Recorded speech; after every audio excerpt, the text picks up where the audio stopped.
Hey, and welcome. We are three families who come together to help each other grow in our faith, family, homesteading, and whatever else life throws our way. Join us on this journey as we sow and grow together.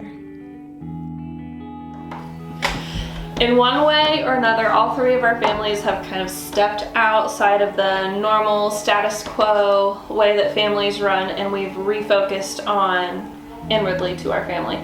In all three families, that's looked different in how we got started and our reasoning behind the first kind of refocus. So let's kind of talk about what has changed, why it changed, and maybe some of the benefits and the things we've noticed since then. So let's start with you guys. What changed to make you kind of refocus inwardly on your family? What made you change, or what like physical things or thoughts behind that? I think one of the biggest things that kicked it off with us was when we felt called by God to leave mainstream ministry, the way ministry looked, the way we had always seen it our whole life, which was in a building and programs. And not to say that that stuff is bad, but God was just refocusing us on our family. Yes, turning our hearts initially on the kids and with everybody within the home, which was beyond just our kids too.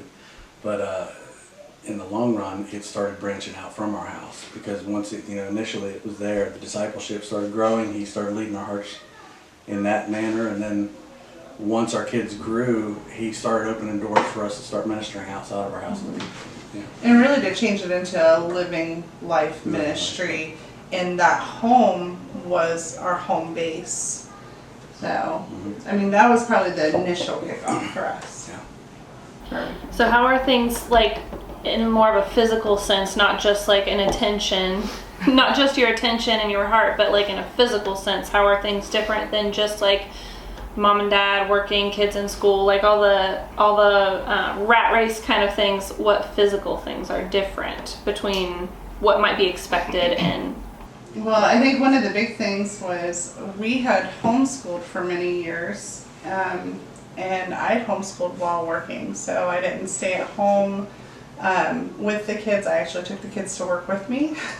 We would homeschool in the morning, then I would take them to work with me. And that was a hard one for me. I mean, he prayed a lot about it.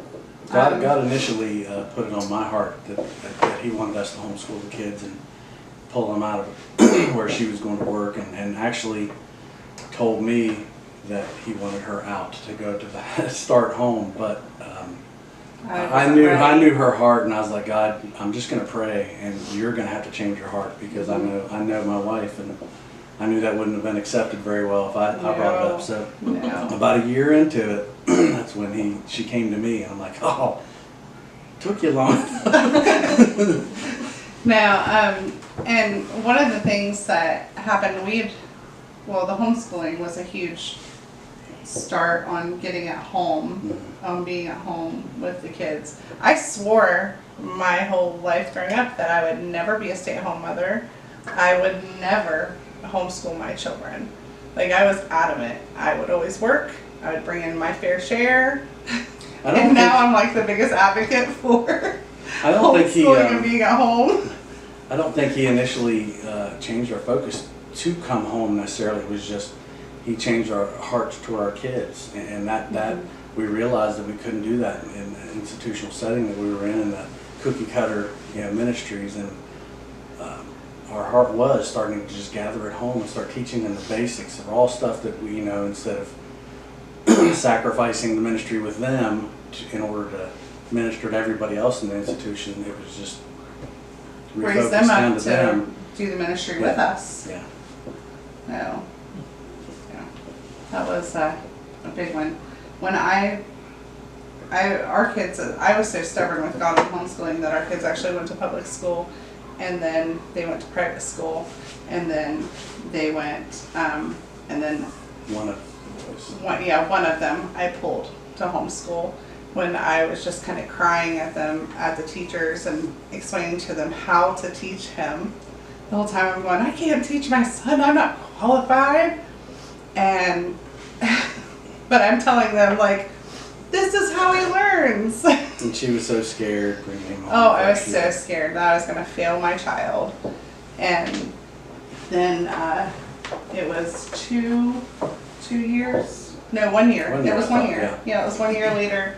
And it was a Christian school and everything. I mean, same values, but some things had happened that I realized that even other Christians were not necessarily going to have the same move from God as us, the same values that we The cherished same- and the we same wanted heart, the same to heart. develop in our children. And then I pulled the other ones all at once. So, It was good. It was rough for the first month. I think after a month, we realized that a lot of the public school, even Christian school, being around all the kids, a lot of the habits that they had formed that drove us nuts, I think that slowly went away. And after about a month, it was just peaceful. You could walk through the house and it was quiet. And it was like, oh. still crazy days, but a different Oh, kind yeah, of crazy. So we, yeah, that was a big thing, was a lot of the habits. Mhm. And then as far as like me stepping out of work, I was very stubborn. All the seasons were closing. God had been telling us we were going to be leaving. We're not going to be running these ministries anymore, and to step out. And I didn't know where to go, so I just kept running as much as I could where I was running for God, because we had walked on our own before without clear direction and really made a mess of things. Mhm. I went to a doctor's appointment, and in that one appointment, I found out that I was going to have an immediate emergency hysterectomy. They actually found a lump in my right breast and told me that I had a mole that they needed to get tested. So in one appointment, I had 3 big cancer scares and everything in one time. And I ended up going to work right after the appointment, because all it did was put me in like hyperspeed mode of, I need to substitute, I need to keep working and work harder and prep everything for this surgery, because it was going to put me down for 6 weeks. And I actually ended up going through that whole time. Everything was good, everything went fine, everything came back positive. But it was the day I was returning back that I went to him, because I just really felt like that time off that God had really pressed on my heart during the time that he finally got me to stop, slow down, and stop asking so much and just really listen. And then I felt that I really wasn't supposed to go back to work. And so I went to him and said, tomorrow's my first day back. How would you feel if I turned in my 2-week notice? And he got a little emotional. I was like, I've been praying for this for over a year. No. I mean, God was very kind to me, but he had to really get me to hold still to listen to him, because I was just not listening at all. I was like, no. And that's really what kicked off us staying at home, and then a whole new list of challenges started. How did things change in your guys' household? It really started with you and what you were feeling like God was calling you to do and take Yes. part of. So when I was still working, I just always had this awful sinking feeling every time that I had to drop the kids off at daycare. And I would literally cry all the way to work almost every single day. It's like, this just feels so wrong. It feels like someone else is raising my kids while I'm just going off to work. Like, I should be at home with them. And so eventually Chris and I talked about it and decided that I should go ahead and stay home with them. And that was a really good time to do that, because I was pregnant with our 3rd child. And so after she was born, I started staying home. And then at that point, it's like, that wasn't even just enough. And I wanted the kids to stay home. It was like, I need to homeschool them. And I just like felt this drawing towards it that I could not get out of my mind. And of course, my mom was a public school teacher. And so kind of bucking that status quo that I was raised in, it didn't really make sense for me at the time. And yet I knew that it was something that I was supposed to do. And at first we did put the kids in public school, but it was only for pre-K and kindergarten. And then I ended up pulling them out and started homeschooling them. But it didn't really feel complete, I guess, without Chris home with us. Like, it felt like the day-to-day, he should be able to experience all of that with us as well. That was hard. At the time, I was working at a place that was about a half hour away from where we lived, and I was going in at like 6:30 in the morning, and most days I wasn't coming home until 6:30, 7 o'clock at night. And, you know, shift work, you can do that, and, you know, you have some time off, you know, off weeks or whatever, but this was consistent. And I would leave before the kids would get up, and by the time I got home, it's like dinner, baths, and bed is basically what it was like. And, you know, that was a real struggle for me. And especially on certain days when the kids did get up at that time, there were many days when Arwen would chase me to the door, just bawling her eyes out. And I'm just, sorry kid, like I gotta do what I gotta do. And, you know, that was a real struggle, you know, for me. So the first time I started staying home, I decided that I was going to do just some online work, basically what I'd been doing with everything else, you know, accounting or, you know, whatever. But I didn't handle it in the best.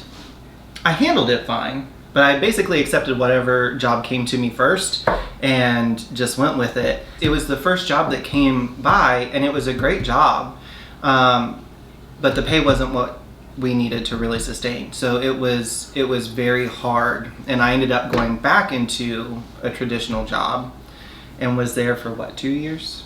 Yeah. 2 years. Yeah.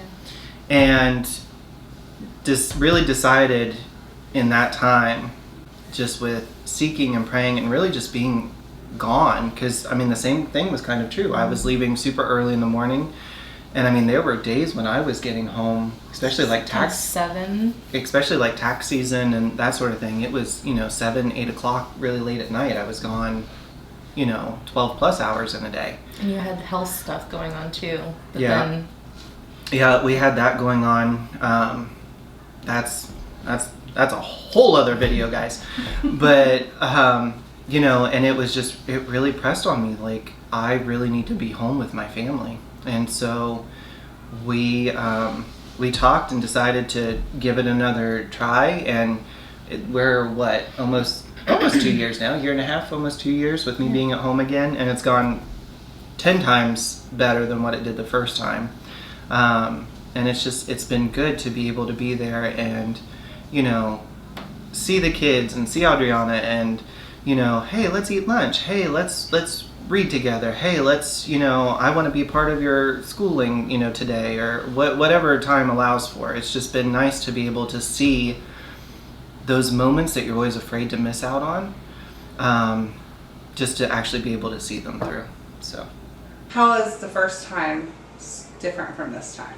well, I mean, I was so concerned the first time, and not that I wasn't this time, but I was so concerned the first time about actually finding something and making sure that I just took the first thing that came to me. And like I said, that was fine and it was great, but it wasn't enough to sustain us. And so, and I didn't like diversify. I found instead of like what I'm doing now, I have multiple clients and I'm doing work for each individual one. That time, so it kind of ebbs and flows, you know, so like, you know, there might be less work with one, but I might have more with the other. And I can kind of customize my schedule around that. The first time around, I took a job that was still 40 hours a week, working for one particular client, and it really wasn't much different than what I was doing before. I was just at home doing it. Whereas this time around, I'm more selective with what I'm doing. I've set, as far as a business perspective goes, I've set my rates to what I think I'd actually deserve, as opposed to being just grasping at whatever I could get. You know, just really giving myself flexibility in what I'm doing too. So. How is that with young children in the home? So the first time around,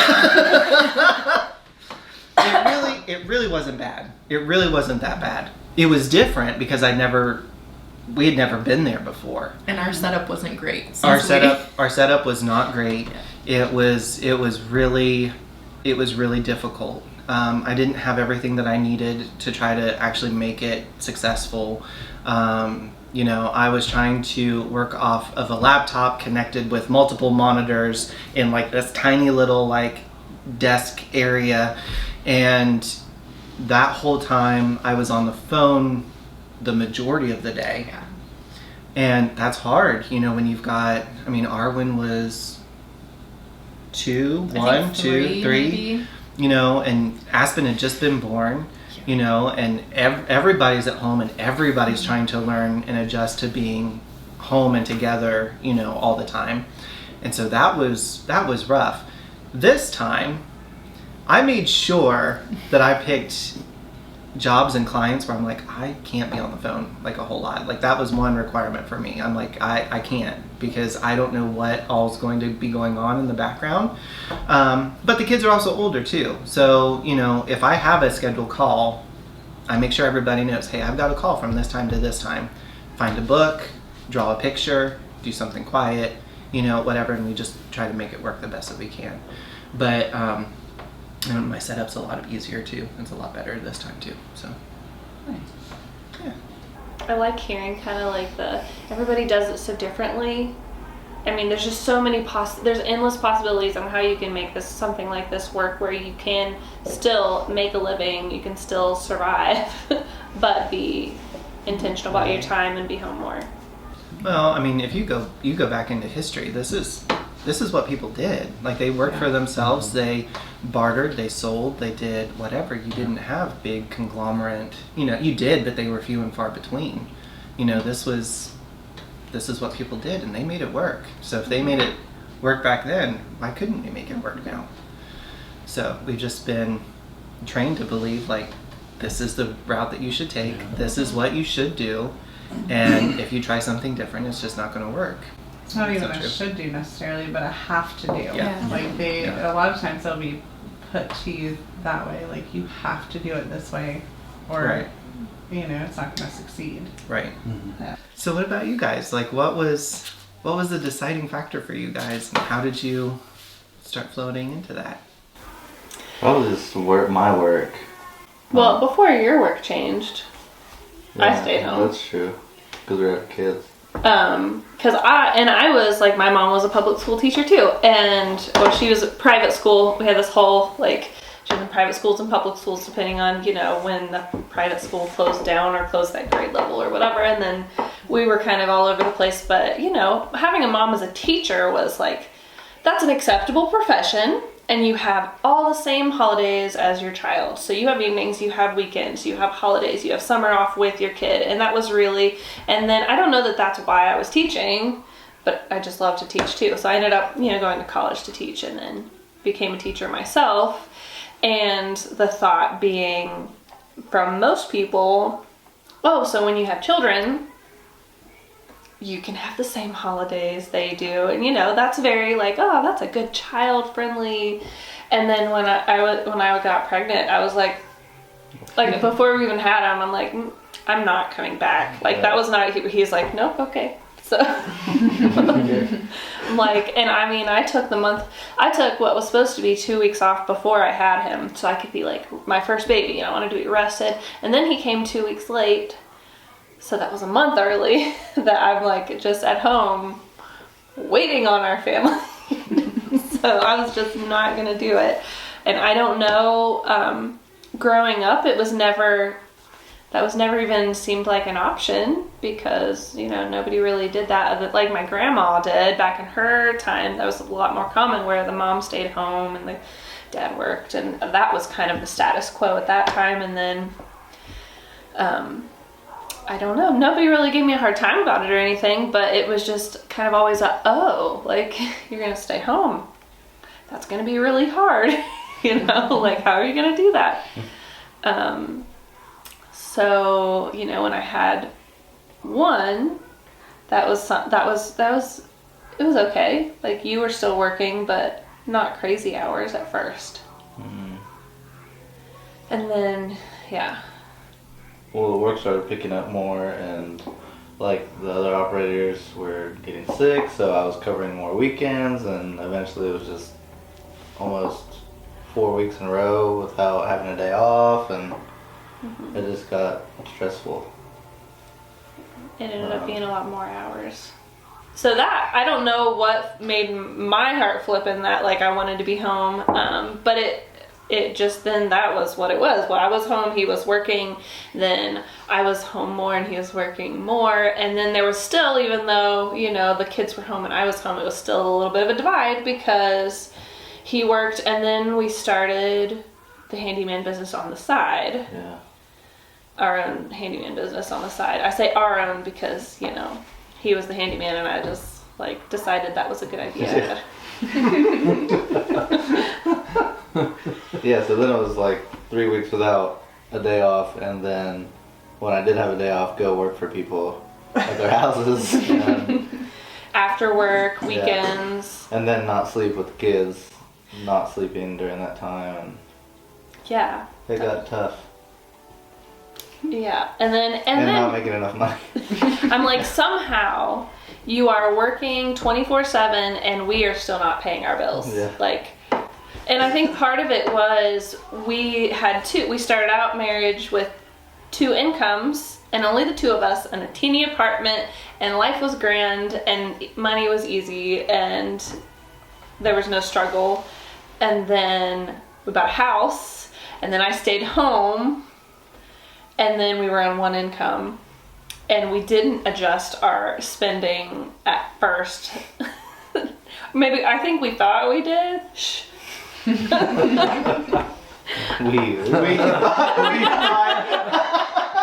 around.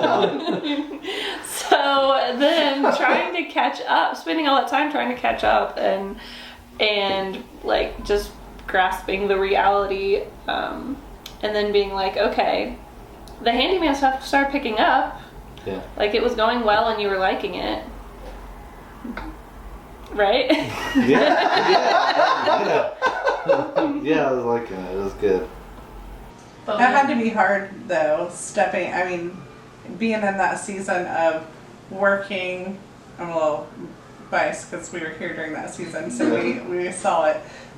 But the working, the job, and then trying to build that clientele, and just not having that time off. Right. And then everybody works like, oh, you can't do that. You have to have both people working. There's no way you can work by yourself, and just a really old way of thinking. And then when we decided, okay, I'm like, you either have to stop this, or so we can see you at some point. Like, if we can't pay our bills, I'd at least like to be able to see you and not pay our bills. Like, what is the point of never seeing you and then also not having enough money? So, or we could switch to full time, because we had talked about that, where you just like, but man, that's a big step, like stepping out of your job that you'd had, and even though it wasn't a whole lot, at least we knew what was coming in every month. Yeah. And could plan on it, and you know, and if you got sick, you had sick days you could get paid for, which is not the case when you have your own business. And you had health insurance and Retirement and yeah.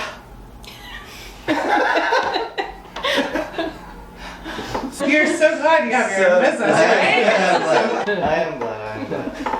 How is your life different now with owning your own business and being able to separate the 2 jobs finally, versus when you worked your regular job? I think it's weird. The nicest part was people like treat you like garbage. When you work at like a city, they just think you should just do anything for them, even though. But now it's like, if they treat me bad, I'm like, bye. I don't have to work for you, right? so we have a do not answer list of these people call. Yeah. No, most people have been really nice, like the majority, and it is like it was very liberating in scheduling, in like we have things going on Thursdays, so we just picked that day as a day that he doesn't go to work. You work, but you don't go do jobs. It's where he leaves that open to to run and do estimates and work on estimates, and then do some stuff around the house if he needs to. And it's scarier in that we never know financially. You just never know. You could have a really great month, and you could have a really terrible month. You could have get sick and not be able to go into work, and you just don't get paid for those days. There's just so much kind of scary, unexpected. We kind of had to take that step of faith that, okay, this is where we think we should be, what we think we should be doing. And you hear a lot of like, well, what about your health insurance? What about, Yeah, so what about your health insurance? Well, and we tried, a private health insurance for a while that we found just the cheapest we could, which was still really expensive. Like $600 a month, I think. And then it didn't cover anything that we actually needed to do. Our pediatrician didn't take it. The chiropractors, he didn't take it. So we were still paying out of pocket for all the actual things we were doing. We're like, why? And I think one of my big realizations was, and there are a lot of like government assistance things, health insurance and different things like that if you don't make if you make under a certain amount, you qualify for federal things, state things, different things, aid. But in the health insurance, some of the things that we were looking for that would have made it really affordable were if you make over a certain amount, you have to back pay the entire full amount, which was thousands of dollars more a month. So you can get it for $50 a month, but then if by the end of the year when you do your taxes you have made over our whatever arbitrary line, so even if we never did that, I felt like that would be in our mind as a limiter. Yeah. Well, we don't want to be too successful. We don't want to be too successful, because if we're too successful, we're actually going to owe more money. I don't even want that to be in my mind. Like, I'd rather just pay things out of pocket and deal with it when we get there than have in our minds that we don't want to be too successful. One of the things we noticed was where you talked about good months, bad months, and that step of faith is really, there is so much of a step of faith that like God is so center and we see his provisions. I think that, during those times we've definitely been able to see God more clearly on his provisions and the way he takes care of us and lines things up for us. It's not like constant, just lines things up right at the right time. When I don't even ask for it. I just say, God, you know what we're struggling for. You know my heart. You know what we need. And there's been different times by the end of the day or within the hour it was taken care of. Yeah, we've had things like that happen too. And it's cool because there's been so many times where it's like, I don't want to say it's been like an afterthought, but it's not like I've consciously like prayed or seeked him after, that particular thing. Like, God, it would just be really great if you could do something with this at some point. And then by the end of the day or a few days later, it's like he's taking care of it, and I didn't even. It reminds you how much of a good father he is, because your father, us as fathers, if our kid needed something, they don't have to ask. We would see it and we would provide it for him. And it reminds me how much of a good father he is. And not always in the way that you would have picked or expected him to provide. You know what I mean? It's one of my favorite things that I say all the time is when you step out in faith, you make room for the miracles of God. But it takes that step. Yeah. And where we let go of the reins and he's like, thank you. I'm a much better steerer than you were anyways. Yes. I picture in my mind like that highway moving at full speeds, and we were like going to work and coming home and going to work and going home and going to church and going to extras and going to all the things and coming home, and then you kind of live at home, but you really don't. You sleep at home. You to where we just instead of going back and forth on this road, we just took a breath and stepped to the side, and everybody else is still like, no, and we're off here to the side like, okay, here we are. Nothing bad has happened. We're okay over here, slowing down, and this breath of fresh air we don't have to be in a hurry. I mean, not that never in a hurry, because you know we do have to be places at certain times sometimes, but not like that constant feeling of rushing and late, and the kids come on, you know, rush to whatever, get breakfast eaten and go to school, and we kind of miss out on that. And even like we've been able to be really intentional, like starting with how we start our day, where we all have breakfast together and we read the word together a little bit, and we just like a non-rushed sitting, everybody's eating before we go and do the things we need to do. But like I don't know, it kind of just freed us up, and I enjoy that. That's one of my favorite things. After things changed and shifted and you refocused and you're staying at home more, and what was your favorite benefit of that happening? The time. Time with the kids, time with each other, Yeah. flirting with her more often.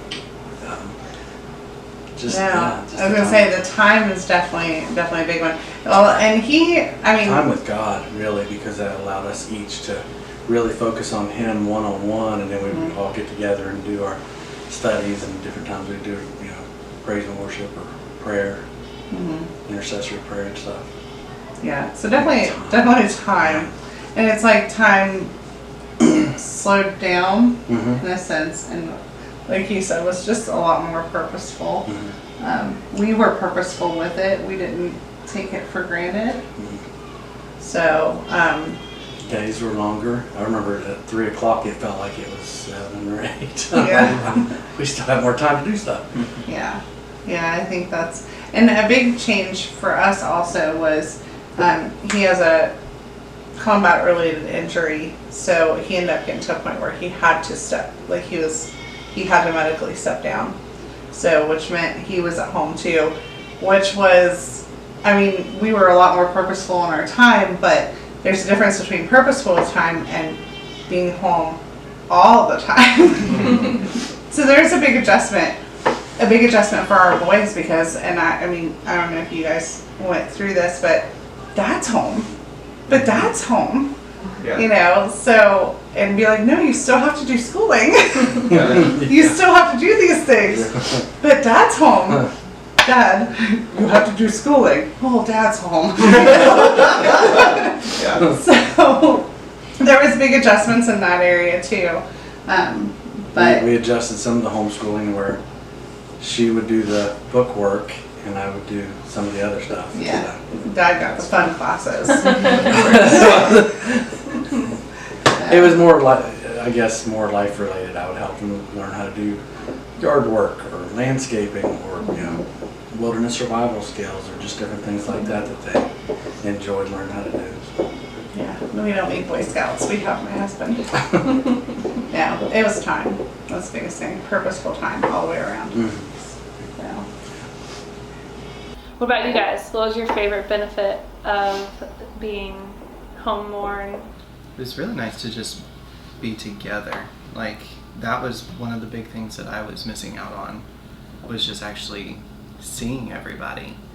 And you know, so that was important. Discipleship's a big one too. Like, and especially at this season, because, you know, our kids are at that age where we're starting to go from, you know, kids to teenage, you know, preteen, whatever kind of thing. So there's a lot of changes and a lot of emotions and there's a lot. And, you know, and so it's good to be able to be there and to see those individual situations that go on throughout each day, and try to really work with the kids, like, through them and stuff. So that was big for me. But you? Definitely. I would say similarly, just not having to be on anybody else's schedule and being able to prioritize the things that we actually value and spend our time doing those things, which ties back in with the discipleship. Just all the conversations that might not have arisen if we were all going our separate ways, and things that we've been able to sit down and talk through, that if I was going to work and he was going to work and we hardly ever saw them, like, how would we have time to know about certain things going on in their lives? Even cultivating that relationship Yeah. for you to be aware of this. conversations, thoughts, for them to want to say things to you. Absolutely. Well, and that's something too. Like, today's society, everything else becomes apparent. TV shows become apparent. The music that they listen to becomes apparent. And so if you're not actively engaged or have that ability, then you almost take a back seat to those things. And so it's been really good and really important for us to be able to engage in them in that manner, to develop and cultivate those relationships, and not rely on the TV shows or the tablets or the phones or the any myriad of things that could be raising the kids, so. What about you guys? What's your favorite?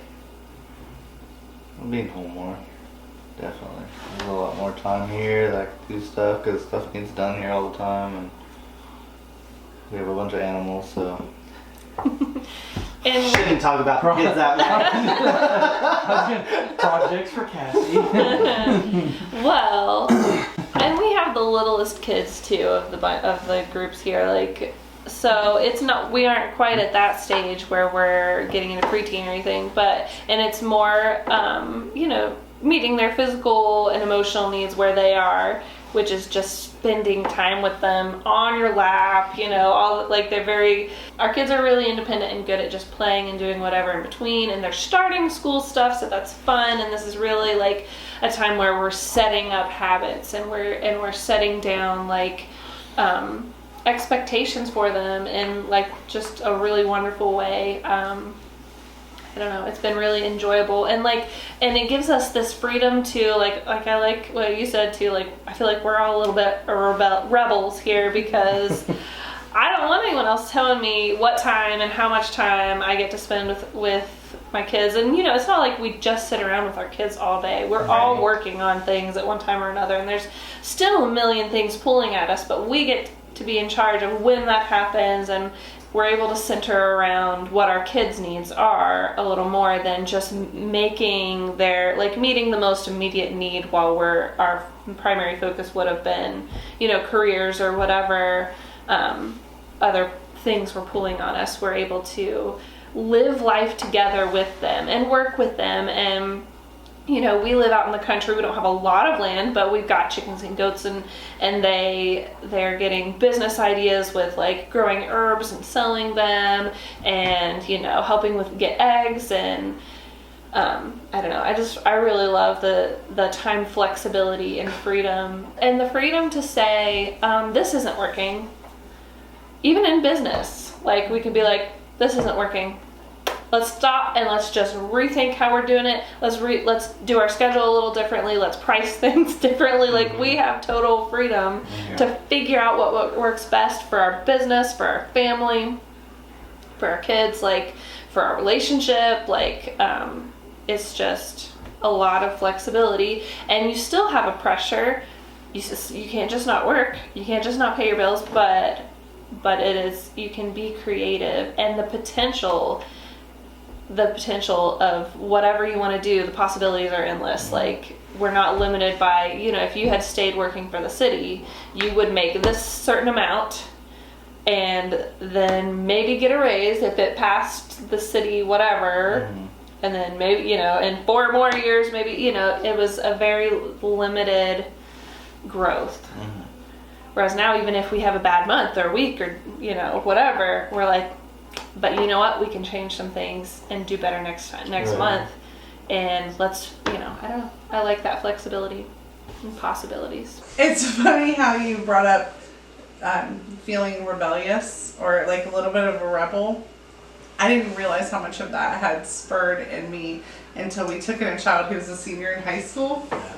And they were in public school, high school, which had a lot of requirements.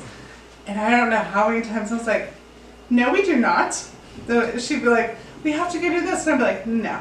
And I was like, oh, okay. I've done this for a while, and I am definitely set in my ways on how I like to do things. I'm like, nobody's telling me what to do with my child. But I didn't realize that until we got one that was tied into, I mean, she just needed to finish out. Yeah. But yeah, never really picked up on that until then. And I was like, oh, okay. I mean, I need to work on my attitude a little bit. I know. Nope. And it's funny how much of that bleeds into everything. Like that, okay, who says you get to decide for me what I do with my kids, or medically, you know, insurance. We're just rebels in every aspect of Pretty much. What do you mean I have to have this license? What are you talking about? Inspection sticker. I wasn't going that far, but you know. But and within legal parameters, asking questions instead of just like I don't have to doing pay what this mortgage. Sorry. I decided I don't want to do that. But like, why is that? And you can do. You don't have to be a jerk every time a doctor says you need to do this or you need to do that, or a teacher or whatever. I don't know. In any area, there are ways that you can ask nicely, but basically, most people are trained not to ask questions, and you don't know. Right. And I think that's the biggest thing is when we reset, it was a waking up in all the areas of discipleship and raising and being responsible for our children, being responsible for each other, and knowing that and lining our lives up to be God pleasers rather than people and society pleasers. And how Even many, if how it many was different different. people approached us and they're like, you don't do this or you don't do that? And we're like, no. And they're like, well, how? You and, cannot do that? Yeah, and we were like, we just decided, sat around and decided what was important to us, what was important, what was effective or what was efficient in our family, and we just make a decision. I mean, And how the many shock, you know, 14-year-olds come to you and say, I think you need to take my phone for like a month because I think I need to do a fast Yeah. because I've just been on it too much recently. I mean, that's the kind of things that cultivate out of Yeah. the real relationships of being able to have real conversations and live everyday life with your family. Or during a conversation, they start up and they're asking questions, and you're handling it, and you're saying what God puts in your heart. And when you get done, you're like, "Oh, that was good." That was I get my parent gold star. But normally you wouldn't have you wouldn't with that fast-paced life. You come home and you're just exhausted, and you don't even think about questions or events or situations that they now come to us about and discuss things about. And if they don't come to me or us, then they've got other brothers that they can go to, you guys. And I know that you guys have both talked to our boys several times and guided them, and 100% thrilled with that. I love that it's not just me, it's the whole family, beyond the family of the body of Christ. Well, that's another point with stepping out in faith, whether, it's to take on this kind of lifestyle, work for yourself or be home and homeschool and do all of these different things. It's so much easier when you have a community, when you have people who are like-minded, who, share the same kind of values, who are there to pray for you and to lift you up and to encourage you and to, help you with kids and to help you with home stuff and life and all the things. So that's knowing now, like, I wish that we would have tried to engage with that more, or try to seek that out more. I think that we're where we're supposed to be. So, but, just having that just really helps, like, the entire situation. And we turn to each other weekly, if not daily. I mean, we've all pitched in and helped Tony with his chicken coop. We've helped you with tree trimming, cleaning out your backyard, help put up fences. You randomly steal our children for lunch. Yeah. Hey, that's part of the discipleship. Yeah. Yeah, and that's one of the beautiful things I love about what we're doing here right now is, sow and grow together. It's not just homesteading. It's not just, it's not just faith. It's not just your family. It's the purpose of how we live this life together. And it's not all going to look the same. It's not all going to come from the same backstory or even be agreeable in certain areas, but it's learning how to cultivate that relationship between all of us and our families, so that we do grow stronger. Spiritually. really. I mean, honestly, because we butt heads or we disagree or what, but giving that grace to one another constantly, just because you see it a different way than me. Oh well, I mean, that's how But God's leading you. that can also be a blessing though too, because there's going to be things that you've experienced or went through that we have no idea about, and you'll be able to help counsel us or our kids in ways that we wouldn't be able to, and the same with you guys, and vice versa. So it's And it Call takes us old. experience. Why? But it Wise. takes like some humility in a lot of ways. In that, okay, it's not just I get to figure out what I want to do, no matter what anyone else says. But like you do get like other opinions and other points of view. But also humbling yourself to be like, in this area we need help. yeah. Blah. I don't want to ask for help, and then also getting to be on the other end of that when somebody else needs help, be like, oh, I can help in that way, just this really lovely balance that God knows who needs what and who can fill what need. And when you have a community, and it's not even just our families, it's extended families and friends, and God just weaves everything together in a way we could never have orchestrated ourselves. Yeah. Timing wise, He's brought us together exactly the points that we needed as well. I think if He put us all together all at once without preparing our hearts for it, I think we would have a lot more of a struggle getting along, working together, praying together, living together. So I think it's. Have any of you guys noticed, or is it this way with you guys? Because since we exited that crazy highway, I'm pretty sure we're more busy. It's a different kind but of it busy. is so different because it's like purposeful busy and in our pace, I guess, but there's more things, but it's okay that there's more things, if that makes sense. Well, so I many know. of the more things have to do with us. That's the key Like, there, there's so many more things. These are self-imposed things that nobody else says. We see each other how many days a week? Sometimes 2, 6. 3, 4, maybe 4 to 5. There's sometimes 6. And Yeah. even the guys we pretty much see each other every day. Every day. Yeah, every day. Yeah. And then I know my mom, being a teacher, she would be off all summer and she'd be like, how did I have time to work? Because you fill your days, but with things that you want to do, but then other things that need done too. But yeah, that's how it is a busy, but it's a different busy, and it's one that you can step out of when you need to. Yeah. Well, so much of the busy that was before were the have-tos. I have to do this and I have to do it a certain way. Whereas the busy now are so much more of the want-tos. I want to spend time. I want to fellowship. I want to be, with these people who are like-minded and, who we love unconditionally and who loves us unconditionally and that sort of thing. So, yeah, there's a And it's a you love me unconditionally. Shut up. And I know, I was listening to Roots and Refuge podcast, and she mentioned, and it just came to my mind. So it was a good podcast on. She talked about in creation, God created everything and said this is good and this is good and this is good, and until He created man, and he said it is not good that you're alone. And He created woman to be in relationship, and she pointed out that maybe He didn't have to say that with everything else because He created everything else in relationship as He went. The earth and the animals and everything was a relationship between everything, as in the way He created it. But He also created us to be in relationship, and not just like husband and wife relationship, but like in community with each other is a good thing. And yeah.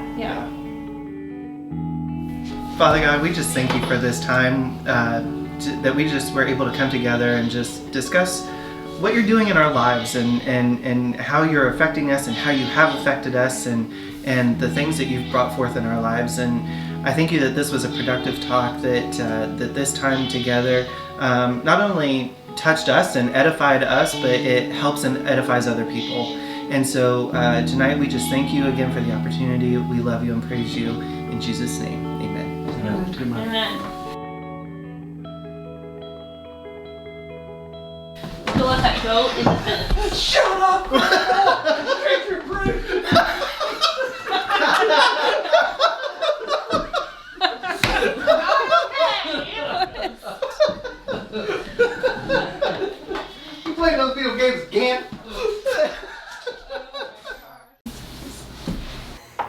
think what really All I heard was cream cheese. Why are you touching me with your feet?